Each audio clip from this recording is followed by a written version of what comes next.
نبیل مدیحہ کے تھوڑا اور اوپر آیا اور اپنے ہونٹ ہما کے ہونٹ پر رکھے اور اس کو بوسہ دیا، مگر اس کے ساتھ ہی مدیحہ کے منہ سے ایک زوردار چیخ نکل گئی۔ سارا گھر گونج اٹھا۔ مدیحہ نے ایک مکہ نبیل کے کندھے پر مارا اور دوسرے ہاتھ سے اپنا منہ بند کرنے لگی۔ مدیحہ درد کے مارے تڑپی، مگر نبیل نے کچھ نہیں سنا۔ مگر کیا ہوا کہ اندر سے بیڈ روم کا دروازہ کھلا اور انور کی آواز آئی، مدیحہ کیا ہوا؟ دونوں گھبرا گئے اور نبیل مدیحہ کو چھوڑ کر واپس اپنی پناہ گاہ میں بھاگ گیا اور اندر چھپ گیا۔ مدیحہ بھی ٹیبل سے نیچے اتری اور جب انور کچن میں داخل ہوا تو وہ نیچے کو جھک کر اپنا پیر پکڑ کر کھڑی تھی۔ انور کیا ہوا؟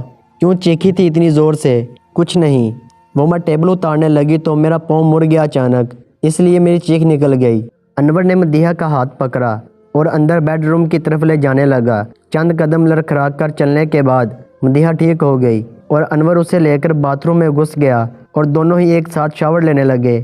مدیحہ کے جسم پر ٹھنڈا ٹھنڈا پانی پڑ رہا تھا تو اس کے جسم کی گرمی کچھ کم ہو رہی تھی، مگر انور تو پھر دوبارہ سے اس کے ساتھ چھیڑ چھاڑ کر رہا تھا۔ اس کو شاور بھی وہ خود دے رہا تھا۔ مدیحہ کی عجیب ڈبل کیفیت ہو رہی تھی، ایک طرف ٹھنڈا پانی اس کے جسم کو تھوڑا سکون پہنچاتا تو دوسری طرف انور دوبارہ سے اس کے جسم کو گرم کرنے لگتا۔ اتنے میں بیڈ روم میں پڑے ہوئے انور کے موبائل کی بیل بجی۔ انور نے ٹاول لیا اور اپنا جسم صاف کرتا ہوا باہر آ گیا اور اپنی کال سننے لگا۔ مدیحہ اپنا بات مکمل کرنے لگی۔ اس کا دھیان بار بار اپنے گھر میں چھپے ہوئے نبیل کی طرف جا رہا تھا۔ اسے سمجھ نہیں آ رہی تھی کہ وہ اس سے کیسے اپنی جان چھڑوائے۔ اسے لگ رہا تھا کہ جتنا آگے تک وہ پہنچ چکا ہے، اس سے پیچھے ہٹنے والا اب وہ نہیں ہے۔ نہا کر مدیحہ نے اپنا ٹاول لیا اور اپنا جسم صاف کر کے وہی تولیہ اپنے جسم پر لپیٹ کر باہر آ گئی۔ مدیحہ جیسے ہی باہر آئی تو دیکھا کہ انور اپنی پینٹ شرٹ پہن کر تیار ہو چکا ہے اور برش کر رہا۔ مدیحہ حیرانی سے، اب کہاں کی تیاری ہے انور؟ کہیں نہیں یار، بس وہ یاسر کا فون آیا ہے، اسی کے ساتھ جا رہا ہوں، رات تک آ جاؤں گا، تم فکر نہیں کرو۔ مدیحہ حیران پریشان اسے دیکھ رہی تھی۔ انور چلو اب دروازہ بند کر لو میرے ساتھ آ کر، مجھے کپڑے تو پہنے دو نا انور۔ یار آ جاؤ ایسے ہی، دروازہ بند کر کے آ کے پہن لینا، یہاں کون سا کوئی اور ہے تم کو اس حالت میں دیکھنے والا۔ انور اس کا ہاتھ پکڑ کر اسے باہر لے آیا۔ ہما دل ہی دل میں سوچ رہی تھی کہ اب اس کو کیا پتا کہ گھر میں کون ہے جو تمہاری بیوی کو برہنہ دیکھ چکا ہے۔ فلیٹ کے دروازے پر پہنچ کر انور نے جھک کر مدیحہ کو بوسہ کیا اور پھر باہر نکل گیا۔ مدیحہ نے دروازہ لاک کیا اور جیسے ہی واپس اپنے بیڈ روم میں جانے کے لیے مڑی تو کچن سے نبیل نکل کر باہر آ گیا۔ وہ اس وقت بالکل برہنہ تھا۔ نبیل کا کالا جسم دیکھ کر مدیحہ کی ساری ہوس اتر گئی۔ اسے نبیل کے جسم سے کراہیت سی ہونے لگی۔ وہ خاموشی سے اپنے بیڈ روم کی طرف بڑھی کہ اندر جا کر دروازہ بند کر لے گی، مگر نبیل نے شاید اس کے دل کی بات پڑھ لی تھی۔ اس نے ہما کو کچھ نہ کہا، بس دیکھتا ہی رہا۔ مگر جیسے ہی مدیحہ اپنے بیڈ روم میں داخل ہوئی تو اس کے دروازہ بند کرنے سے پہلے ہی نبیل بھی اندر داخل ہو گیا۔ مدیحہ پلیز اب چلے جاؤ۔ نبیل کہاں جانے والا تھا؟ جس کے منہ کو خون لگ چکا ہو وہ کیسے اپنا شکار چھوڑ کر جا سکتا ہے؟ وہ آگے بڑھنے لگا ہما کی طرف۔ مدیحہ جی، جو کام شروع کیا تھا وہ تو پورا کرنے دو نا۔ مدیحہ نہیں، مجھے کچھ نہیں کرنا تمہارے ساتھ۔ مدیحہ کے چہرے پر سے ایک رنگ سا آ کر گزر گیا۔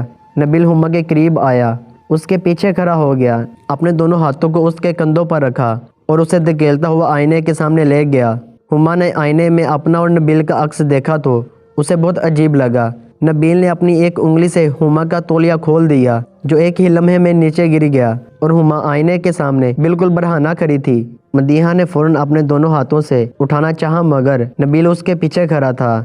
مدیحہ کے گلے بالوں سے پانی ٹپک رہا تھا جو اس کے کندھے پر گر رہا تھا۔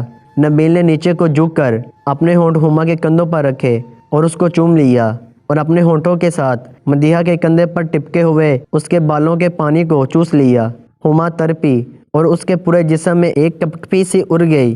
مدیحہ سسکی، نہیں یہ نہیں کرو، یہ ٹھیک نہیں ہے، چلے جاؤ پلیز۔ مگر نبیل نے مدیحہ کی کمر کو اپنے سینے سے چپکا لیا تھا۔ مدیحہ کو عجیب سا احساس ہونے لگا۔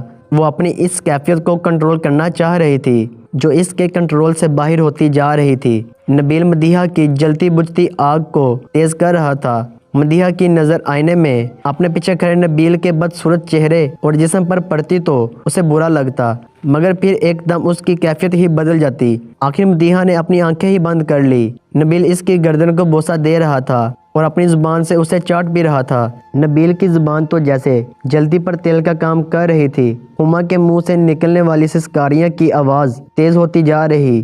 اچانک نبیل نے ڈاکٹر مدیحہ کے گورے جسم کو اپنے کالے مضبوط بازوؤں میں اٹھا لیا اور مدیحہ کے بیڈ کی طرف بڑھنے لگا۔ مدیحہ نے ایک لمحے کے لیے اپنی آنکھیں کھولی اور پھر بند کر لیں۔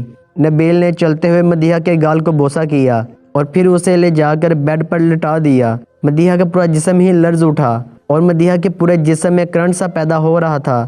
مدیحہ کے منہ سے سسکاریاں نکل رہی تھی۔ مدیحہ کی حالت خراب ہو رہی تھی۔ اس کے اندر کی آگ پوری طرح سے برک اٹھی تھی جس میں اس کا پورا جسم جل رہا تھا۔ چند منٹ تک نبیل مدیحہ کو بے چین کرتا رہا، اس کی طلب کو بڑھاتا رہا، اس کی بے قراری کو دیکھتا رہا۔ جیسے ہی مدیحہ کی نظر نبیل کی نظر سے ملی تو مدیحہ نے شرما کر اپنا چہرہ گھما لیا۔ اس کے پورے جسم میں کرنٹ سا دو رہا تھا۔ مدیحہ سے اب برداشت نہیں ہو رہا تھا۔ اس نے اپنے دونوں ہاتھوں کو نبیل کے سر پر رکھا اور اس کے بالوں کو اپنی دونوں مٹھیوں میں دبوچ لیا۔ ایسے ہی نبیل مدیحہ کو بے چین کرنے لگا۔ پھر نبیل اوپر کو مدیحہ کے چہرے کی طرف جانے لگا۔ مدیحہ اس کی آنکھوں میں ہی دیکھ رہی تھی۔ نبیل نے جیسے ہی اپنے ہونٹ مدیحہ کے ہونٹوں پر رکھ کر اس کے ہونٹوں کو بوسہ کیا تو ہما نے فوراً ہی اپنا منہ پرے ہٹا لیا۔ نہیں پلیز نبیل، یہ نہیں۔ نبیل تقریباً مدیحہ کے اوپر سوار تھا۔